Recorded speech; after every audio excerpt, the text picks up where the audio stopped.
بکر عمر عثمان علی آقا کو پیارے ہیں، ابو بکر عمر عثمان علی آقا کو پیارے ہیں،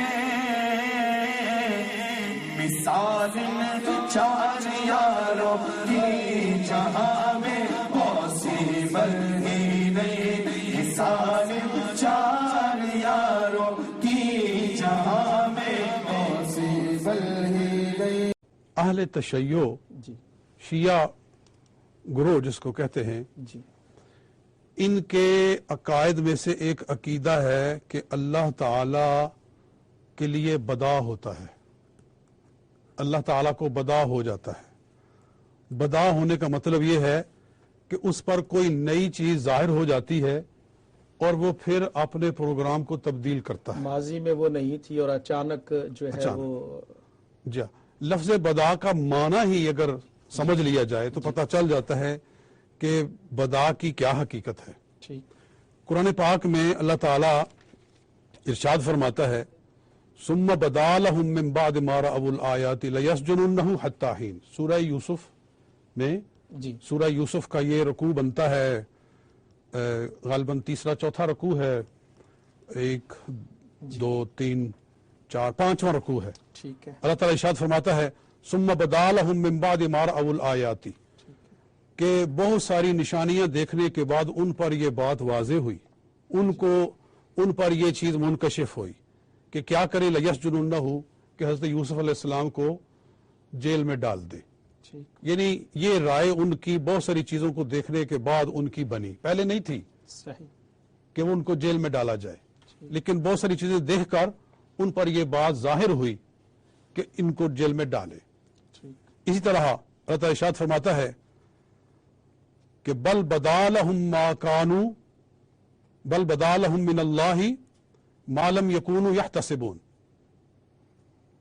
کہ سورہ زمر آیت نمبر 47، کہ ان پر وہ چیز ظاہر ہو گئی جس کا وہ گمان بھی نہیں رکھتے تھے، ان پر اللہ کی طرف سے وہ چیز ظاہر ہو گئی کہ جس کا وہ گمان بھی نہیں رکھتے تھے، یعنی اس چیز کے بارے میں ان کا خیال ہی نہیں تھا کہ یہ چیز بھی ظاہر ہوگی۔ تو یہ لفظ بدا واضح کر رہا ہے قرآن پاک کی، میں آیات پڑھ رہا ہوں آپ کے سامنے، بل بدا لہم، یہ بدا یبدو کا معنی ہوتا ہے ظاہر ہونا، اور جب اس کے بعد لفظ آئے لام، اس کا صلہ لام آئے، فعل بدا کا جب صلہ اس کے بعد لام آئے تو اس کا معنی ہوتا ہے کسی کے لیے کوئی چیز ظاہر ہونا، جیسے اللہ فرما رہا ہے بل بدا لہم، ان پر وہ چیز ظاہر ہو گئی، ما لم یکونوا یحتسبون، جس کا وہ پہلے گمان نہیں رکھتے تھے۔ اسی طرح سورہ زمر کی آیت نمبر 48 میں اللہ تعالیٰ ارشاد فرماتا ہے وَبَدَا لَهُمْ سَيِّئَاتُ مَا كَسَبُوا، انہوں نے جو برے اعمال کیے، جو انہوں نے برا کام کیا، اس کی برائیاں ان پر ظاہر ہو گئی، ان کے سامنے آ گیا جو کچھ انہوں نے کیا تھا کہ اس کا انجام کیا ہے۔ یعنی پہلے ان کو اس انجام کا نہیں تھا کہ اس کا انجام یہ ہو سکتا ہے، جب ان کے سامنے آیا تو انہوں نے دیکھا کہ جو کچھ ہم نے کیا تھا اس کا یہ عذاب ہے، یعنی قیامت والے دن ان پر ان کا عذاب ظاہر ہوگا۔ ظاہر ہے کہ ابھی تو ان کو معلوم نہیں ہے، انہوں نے وہ عذاب نہیں دیکھا ہے۔ تو یہاں بھی بدا لہم، ایک اور جگہ اللہ تعالیٰ ارشاد فرماتا ہے سورہ اعراف آیت نمبر 22 فَلَمَّا ذَاقَ الشَّجَرَةَ بَدَتْ لَهُمَا سَوْآتُهُمَا، جب حضرت آدم علیہ السلام اور حضرت حوا، اما حوا، دونوں نے وہ چیز کھا لی، درخت وہ کھا لیا، اس کا پھل کھا لیا جس سے ان کو روکا گیا تھا، تو اللہ کیا ارشاد فرماتا ہے فَلَمَّا ذَاقَ الشَّجَرَةَ، جب انہوں نے اس درخت کو چکھ لیا، بَدَتْ لَهُمَا سَوْآتُهُمَا، تو ان کی شرمگاہیں ان پر ظاہر ہو گئی۔ تو یہاں بھی صلہ لام کے صلے کے ساتھ بدا کے فعل کے بعد جب لام کا صلہ اللہ تعالیٰ نے ذکر فرمایا تو اس سے یہ بات کیا معنی اس کا بنا کہ جو چیز ان پر پہلے ظاہر نہیں تھی وہ ان پر ظاہر ہو گئی۔ تو یہ ساری چیزیں میں آپ کے سامنے قرآن پاک میں سے رکھ رہا ہوں، اور ابھی بہت ساری آیات ہیں لیکن میں نے یہ چند آیات پر اتفاق کی ہے کہ لفظ بدا کا معنی کیا ہے قرآن پاک کی روشنی میں ظاہر ہو گیا کہ جو چیز کسی پر پہلے ظاہر نہ ہو وہ پھر اس پر ظاہر ہو جائے، اس کو کہتے ہیں بدا۔ تو شیعہ لوگ اپنی کتابوں میں یہ لکھتے ہیں کہ اللہ تعالیٰ کو بدا ہوتا ہے، بلکہ وہ یہ سمجھتے ہیں کہ اللہ تعالی کے لیے بدا ماننے سے بہتر اللہ کی کوئی عبادت ہی نہیں ہے. استغفر اللہ. جی یہ اصول کافی جلد اول صفحہ 200 ہے، کتاب البدا، اس کا نام ہی ہے کتاب البدا. اللہ تعالیٰ کے بارے میں وہ یہ کہہ رہے ہیں کہ حضرت امام جعفر نے کہا، اور یہ سب کچھ امام جعفر پر بہتان ہے، نعوذ باللہ. امام جعفر یہ باتیں نہیں کہہ سکتے. یہ حضرت اصول کافی جلد اول صفحہ 200 بتایا آپ نے، تو میں چاہوں گا کہ اگر آپ کتاب اور باب بھی اگر بتا دیجیے. جی یہ کتاب التوحید ہے جی کتاب، اور باب البدا ہے. کتاب التوحید باب البدا جلد اول صفحہ 200، یہ ایران کی چھپی ہوئی ہے. یہ دیکھ لیجئے گا ناظرین کرام. جی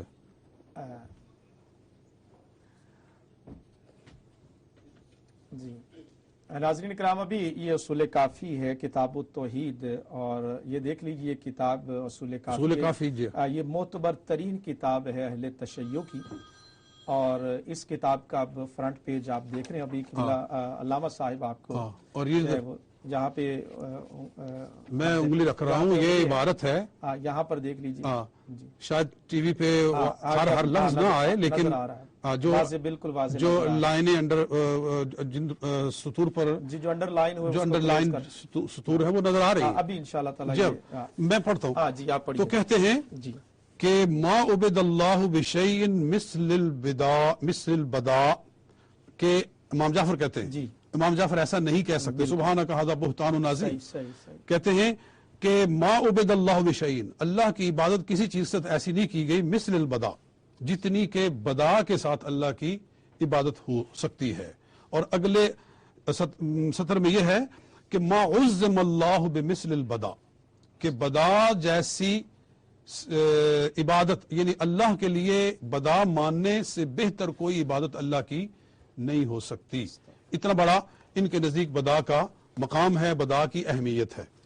اور پھر یعنی یہ ان کے بنیادی عقائد میں سے اللہ تعالیٰ کی ذات کے بارے میں اور توحید کے حوالے سے یہ ایک بنیادی عقیدہ ہے. جی یہ بنیادی عقیدہ ہے. ٹھیک ہے. اور یہ بھی کہتے ہیں کہ ہر نبی کو اللہ نے حکم دیا کہ میرے لیے بدا کا اعلان کرو، کہ مجھے بدا ہوتا ہے. جی یہی اصول کافی جلد اول صفحہ 204 ہے کہ امام رضا کہتے ہیں، یہ کتاب التوحید ہے. کتاب التوحید ہی ہے، یہی باب ہے، باب البدا ہی ہے. ٹھیک ہے. کہ امام رضا کہتے ہیں کہ ما بعث اللہ نبیا قط الا بتحریم الخمر وان یقر للہ بالبداء، کہ کوئی نبی اللہ نے دنیا میں نہیں بھیجا مگر یہ کہ اس کو حکم دیا ہے کہ شراب کی حرمت کا اعلان کرو اور اللہ کے لیے بدا ہونے کا اعلان کرو کہ اللہ کو بدا ہوتا ہے. اور قرآن کی روشنی میں آپ سن چکے ہیں کہ بدا کا معنی کیا ہوتا ہے. گویا وہ یہ سمجھتے ہیں کہ ہر نبی آ کر خدا کے لیے غلطی لگنے کا اعلان کرتا رہا کہ اللہ کو غلطیاں لگ سکتی ہیں، اور اللہ کے لیے بدا ماننے سے بہتر کوئی عبادت نہیں ہو سکتی. اب میں اس کی ایک مثال دیتا ہوں آپ کو کہ کس طرح اللہ کو بدا ہوتا ہے. جی چونکہ وقت مختصر ہے، مثالیں تو ہیں متعدد، لیکن میں ان میں سے ایک بڑی مثال وہ آپ کے سامنے رکھتا ہوں. کہتے ہیں کہ امام جعفر، حضرت امام جعفر نے اپنے بعد اپنے بیٹے اسماعیل کی امامت کا اعلان کر دیا کہ میرے بعد میرا بیٹا اسماعیل امام ہوگا. جی اور وہ چونکہ ان کے بیٹوں میں سے سب سے بڑے تھے، اور ان کی اصول کافی میں لکھا ہوا ہے کہ امام کے بعد اس کا بڑا بیٹا ہی امامت کا حقدار ہوتا ہے. صحیح. یہ ان کا قطعی اصول ہے کہ امام کے بعد بڑا بیٹا، اس کا جو بڑا بیٹا ہوتا ہے وہی امامت کا حقدار ہوتا ہے. صحیح. تو اس اصول کے مطابق جو انہوں نے بنایا ہوا ہے، حضرت امام جعفر نے اعلان کر دیا کہ اسماعیل ہی میرا بیٹا جو ہے، میرا بڑا بیٹا ہے، تو امامت کا حقدار وہ ہے. صحیح. مگر ہوا کیا کہ وہ بیٹا امام جعفر صادق کی موجودگی میں ہی فوت ہو گیا. ٹھیک. امام جعفر صادق کی موجودگی میں فوت ہو گیا، ان کی حیات میں فوت ہو گیا. اور اس کے لیے وہ اعلان کر چکے تھے کہ یہ امام ہے. اور ان کا یہ عقیدہ ہے کہ امام جو کچھ کہتا ہے وہ اپنی طرف سے نہیں کہتا، امام اللہ کی طرف سے بولتا ہے. امام منصوص من اللہ ہوتا ہے. ان کے نزدیک امامت بالکل نبوت کی طرح ہے، جیسے نبی اللہ سے بلکہ یہ تو امامت کو نبوت سے بہت اعلیٰ درجہ دیتے ہیں۔ سچ تو یہ ہے کہ یہ 12 امام نہیں مانتے، بلکہ نبی علیہ السلام کے بعد 12 نبی مانتے ہیں، 12 انبیاء ہیں ان کے، جی، کیونکہ جیسے نبی معصوم اسی طرح امام معصوم، جس طرح نبی منصوص من اللہ اس طرح نبی منصوص من اللہ، جس طرح نبی اللہ کے فرشتے سے کلام لے کر بیان کرتا ہے، اس طرح امام بھی اللہ کے فرشتے سے کلام لے کر اعلان کرتا ہے۔ تو جیسے نبی کے کسی حکم کا انکار کرنا کفر ہے، اس طرح ان کے نزدیک امام کے کسی حکم کا انکار کرنا بھی کفر ہے۔ تو یہ ساری کوالٹیز جو کہ ایک نبی کی ہو سکتی ہیں، جب انہوں نے ایک امام کے لیے جو انہوں نے اپنی طرف سے امام بنائے ہوئے ہیں ان کے لیے مان لیے ہیں، تو پھر اس میں اور نبی میں کیا فرق رہا؟ صحیح بات جی، خیر آپ فرما رہے تھے کہ جی، تو کہتے ہیں کہ امام جعفر نے اپنے بیٹے اسماعیل کی امامت کا اعلان کر دیا اور وہ فوت ہو گیا موجودگی میں۔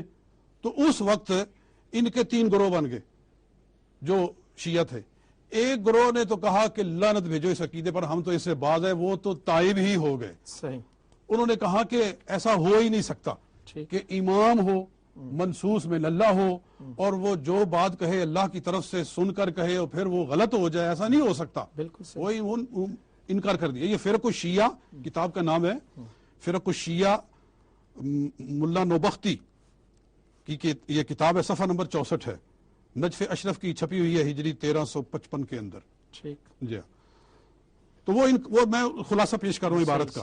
ایک منکر ہی ہو گیا، وہ تو تائب ہی ہو گئے، اور ایک فرقہ شیعہ لوگوں کا ہی وہ کہنے لگے، وہ اسماعیلی فرقہ بن گیا، اور انہوں نے کہا کہ اسماعیل مرا نہیں ہے بلکہ اسماعیل غائب ہو گیا اور وہ امام مہدی ہے، وہ بعد میں آئے گا۔ آج بھی اسماعیلی فرقہ موجود ہے جی، اور ان کی آپس میں سر پٹھول جاری رہتی ہے۔ شیعہ ہی کا ایک گروہ ہے، شیعہ ہی کا گروہ ہے۔ یہ کہتے ہیں کہ امام حسن عسکری کا بیٹا امام مہدی ہے، وہ چھپا ہوا ہے، وہ غائب ہے، امام قائم ہے، یہ امام غائب ہے، وہ بعد میں آنا ہے۔ اور اسماعیلی یہ کہتے ہیں کہ امام جعفر صادق کا بڑا بیٹا جو اسماعیل تھا، چونکہ اس کی امامت کا آپ نے اعلان کر دیا تھا، اور امام جو کچھ کہتا ہے وہ اللہ کی طرف سے کہتا ہے، لہٰذا امام جھوٹ نہیں کہہ سکتا، تو ہم امام کو امام مانتے ہیں اور اس کی بات کو وحی الہی مانتے ہیں، لہٰذا اسماعیل مرا نہیں ہے، وہ غائب ہے اور اسی نے ظاہر ہونا ہے، اور وہ امام مہدی ہے۔ صحیح، اب ان سے فیصلہ کروا لیں امام مہدی میں کہ امام مہدی، ایک نے امام مہدی اپنا بنایا ہوا ہے، دوسرے نے امام مہدی اپنا بنایا ہوا ہے۔ زیدی بھی شیعوں کا فرقہ ہے، وہ امام زید کو اپنا امام مہدی سمجھتے ہیں، وہ انہوں نے تیسرا امام مہدی بنایا ہوا ہے۔ یعنی امام مہدی ہی ان کے جو ہے نا، وہ ان کی ایک لمبی قطار ہے۔ تو کون فیصلہ کرے کہ ان میں سے سچا کون ہے جھوٹا کون ہے؟ ہمارے نزدیک یہ سبھی جھوٹے ہیں۔ صحیح بات جی، تو یہ 2 گروہ ہو گئے، اور تیسرا گروہ وہ تھا یہ جو آج کل کے شیعہ ہیں۔ انہوں نے کہا نہیں، امام نے غلط نہیں کہا بلکہ اللہ کو غلطی ہوئی ہے، استغفر اللہ، جی، اللہ کو بدا ہو گیا، یعنی اللہ نے جو کچھ امام کو کہا تھا امام نے وہی کچھ بتا دیا۔ اب اگر اللہ کو بدا ہو جائے تو امام کا کیا قصور ہے؟ انہوں نے کہا امام کو نہ چھوڑو، اللہ کو چھوڑ دو، اللہ کے لیے غلطی مان لو، امام کے لیے غلطی نہ مانو۔ اللہ، تو ان کے نزدیک تو پھر گویا امام اللہ سے بڑا ہو گیا۔ ان کے نزدیک امام جعفر نے غلط نہیں کہا تھا بلکہ اللہ کو بدا ہوا تھا، اور یہ اصول کافی میرے سامنے ہے، اصول کافی جلد 2 ہے، کتاب الحجت، کتاب الحجہ، اس کا صفحہ نمبر 116 ہے، یہ ایران کی چھپی ہوئی ہے۔ تو وہ کہتے ہیں کہ یہ بدا بلکہ 1 سے زائد دفعہ ہوا امامت کے حوالے سے۔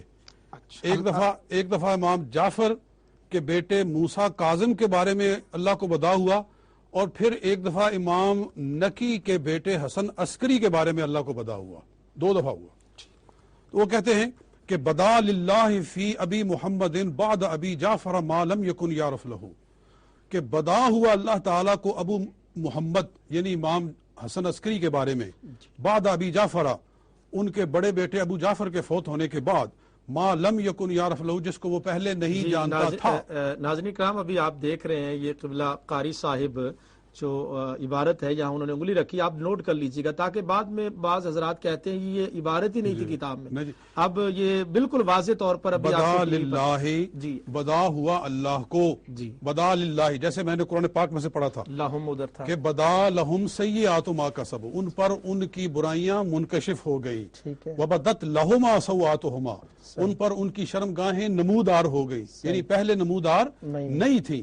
وہی لفظ یہ یہاں ہے کہ بدا للہ فی ابی محمد، بدا ہوا اللہ تعالیٰ کو ابو محمد کے بارے میں، یعنی حسن عسکری کے بارے میں، بعد ابی جعفر، جب ان کا بڑا بھائی ابو جعفر فوت ہو گیا تو اس وقت اللہ تعالیٰ کو بدا ہوا کہ ہو میں نے تو امام اس کو بنایا ہوا تھا اور یہ فوت ہو گیا ہے، اب تو مجھے دوسرے کو بنانا پڑا ہے۔ تو اللہ تعالیٰ نے پھر اپنا پروگرام چینج کر کے پہلے ایک کو امام بنایا تھا، اس کو پھر جب وہ فوت ہو گیا تو پھر اللہ تعالیٰ نے دوسرے چھوٹے کو امام بنایا۔ جی تو وہ پھر کہتا ہے کہ یہ پہلی دفعہ نہیں ہوا، کما بدا لہو فی موسیٰ، جیسا کہ موسیٰ کاظم کے بارے میں بھی اللہ کو بدا ہوا تھا۔ اگلی عبارت یہ ہے کما بدا لہو، جیسا کہ اللہ کو بدا ہوا تھا فی موسیٰ، موسیٰ کاظم کے بارے میں، بعد مزی اسماعیل، اسماعیل کے فوت ہونے کے بعد، یعنی اسماعیل کو پہلے امام بنایا تھا اللہ تعالیٰ نے، اور پھر وہ فوت ہو گیا تو پھر اللہ تعالیٰ نے اپنے پروگرام کو چینج کر کے پھر چھوٹے کو امام بنایا۔ اور ان کا اصول ہے کہ امام بڑا ہوتا ہے، اسی اصول کے مطابق ان کے بقول امام جعفر نے بھی اپنے بڑے بیٹے کی امامت کا اعلان کیا تھا، اور امام نکی نے بھی اپنے بڑے بیٹے ابو جعفر کی امامت کا اعلان کیا تھا، لیکن وہ دونوں اپنے باپوں کی موجودگی میں فوت ہو گئے، تو اس وقت انہوں نے کہا کہ نہیں اللہ تعالیٰ کو بدا ہوا ہے، اور یہ 2 دفعہ انہوں نے بیان کیا ہے، اور یہ اصول کافی ہے میرے سامنے۔ میں نے جو عبارت پڑھی ہے، میں نے ایک لفظ بھی اپنی طرف سے اگر بڑھایا ہو تو جو سزا چور کی وہ میری سزا ہے، لیکن جب میں پڑھ کر سنا رہا ہوں، عبارت موجود ہے اور کیمرے پر بھی ابھی ناظرین کرام نے دیکھا ہے، تو اور یہاں میں ایک اور عبارت پیش کروں جی ضرور، کہ بہار الانوار یہ اہل تشیع کی کتاب ہے، جی ان کا بہت بڑا علامہ ہے ملا باقر مجلسی، ٹھیک، اور کہتے ہیں کہ اگر ملا باقر مجلسی نہ ہوتا تو شیعہ مذہب دنیا سے ختم ہو چکا ہوتا۔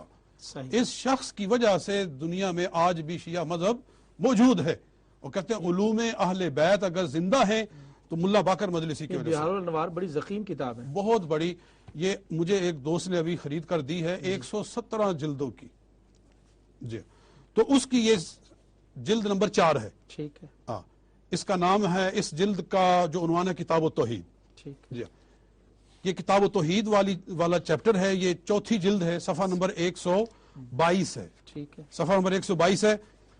وہ کہتا ہے کہ عبید بن زرارہ نے کہا، ان ابی عبداللہ، امام جعفر نے کہا، ما بدا للہ بدأً اعظم من بدأ بدا لہ فی اسماعیل ابنی، جی اگر ہاتھ آپ جی کہتے ہیں کہ ما بدا للہ، اللہ کو ایسی غلطی کبھی نہیں لگی، اللہ تعالیٰ کو ایسا انکشاف کبھی نہیں ہوا، بدأً ایسا بدا، اعظم من بدأ بدا لہ فی اسماعیل، جیسا بدا اس کو ہوا میرے بیٹے اسماعیل کے بارے میں۔ ابھی قبلہ علامہ صاحب یہ پینسل کے ذریعے آپ دیکھیے گا، یہاں عبارت آپ مفتی صاحب قبلہ پڑھیں گے، اور یہ الفاظ بہار الانوار جلد 4 میں موجود ہیں۔ اگر کوئی حوالہ تکبیر ٹی وی سے معاذ اللہ استغفر اللہ ایسا ہو نہیں سکتا، ہو تو ہم ذمہ دار ہیں، یہ کتاب سامنے ہے، کوئی شک شبے کی بات ہو تو تکبیر ٹی وی ذمہ دار، اور یہاں جو علماء آتے ہیں بڑے مستند اور معتمد علماء کرام ہیں۔ ابھی آپ دیکھ لیجیے کیا ہے، ان ابی عبداللہ، ابی عبداللہ کون؟ امام جعفر، جی کہتے ہیں کہ ما بدا للہ، نہیں انکشاف ہوا اللہ تعالیٰ کو، بداً اعظم من بدأ بدا لہ فی اسماعیل ابنی، جیسا میرے بیٹے اسماعیل کے بارے میں اللہ کو بدا ہوا ایسا اللہ کو کبھی بدا نہیں ہوا تھا۔